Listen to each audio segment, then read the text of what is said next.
Hello, friends. The Russian Ministry of Defense took into account the many wishes and began to issue reports that can be verified. The daily summary is shown here in the numbers, indeed, can be checked from other sources. Number 10 to 12 and enemy aircraft are destroyed here every day. These are not reports of the General Staff of the Armed Forces of Ukraine. Naturally, it is impossible to check the changes in personnel, but in terms of technology for individual, at least for individual positions, it is possible, and this summary is similar to the truth. The Russian Ministry of Defense reports that the armed forces have broken through the front and reached the settlements of Shakhterskoye and Novokrenka. From here you can go either north to Kurakovo or take control of the road junction in the village of Velikaya Novoselka. The People's Militia of the DPR, without waiting for the arrival of a company of the 53rd Brigade of the Armed Forces of Ukraine, broke through the defenses of the Ader Battalion, completely took control of the settlement of Taramchik and pursues the retreating enemy. The speed of advancement is low, 5 to 6 kilometers per day, but this advancement of the Russian troops is carried out in the most fortified area that only exists in Ukraine, and it took almost 8 years to build. The troops of the DPR are already near New York, that is the name of the village in the Donbas. Slavyansk and Kramatorsk are already in the zone of destruction of cannon artillery, rocket artillery, practically from 3 sides, except for the west, and since the armed forces of Ukraine have nowhere to go from there and nothing, there will be fierce battles. The troops of the LPR have cleared the southern outskirts of Rubizn and are moving towards the northern outskirts of Lysychansk. In the coming days there will begin fighting for the city. In Severodonetsk, the fighting continues. Meanwhile, opposition parties were banned in Ukraine. An employee of the main department of the SBU in Donetsk and Luhansk regions as a result special operation went over to the site of the enemy and reported on the planned Azov regiment of terrorist attacks in Lviv against diplomats from the United States and other countries.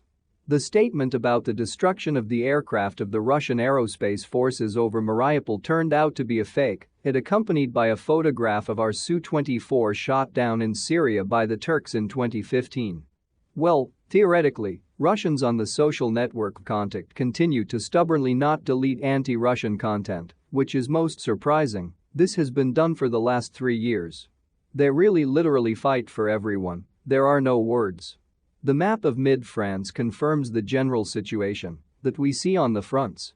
The Russian armed forces have now destroyed the center with precision strikes training of Special Operations Forces of Ukraine, where they were based, including foreign mercenaries.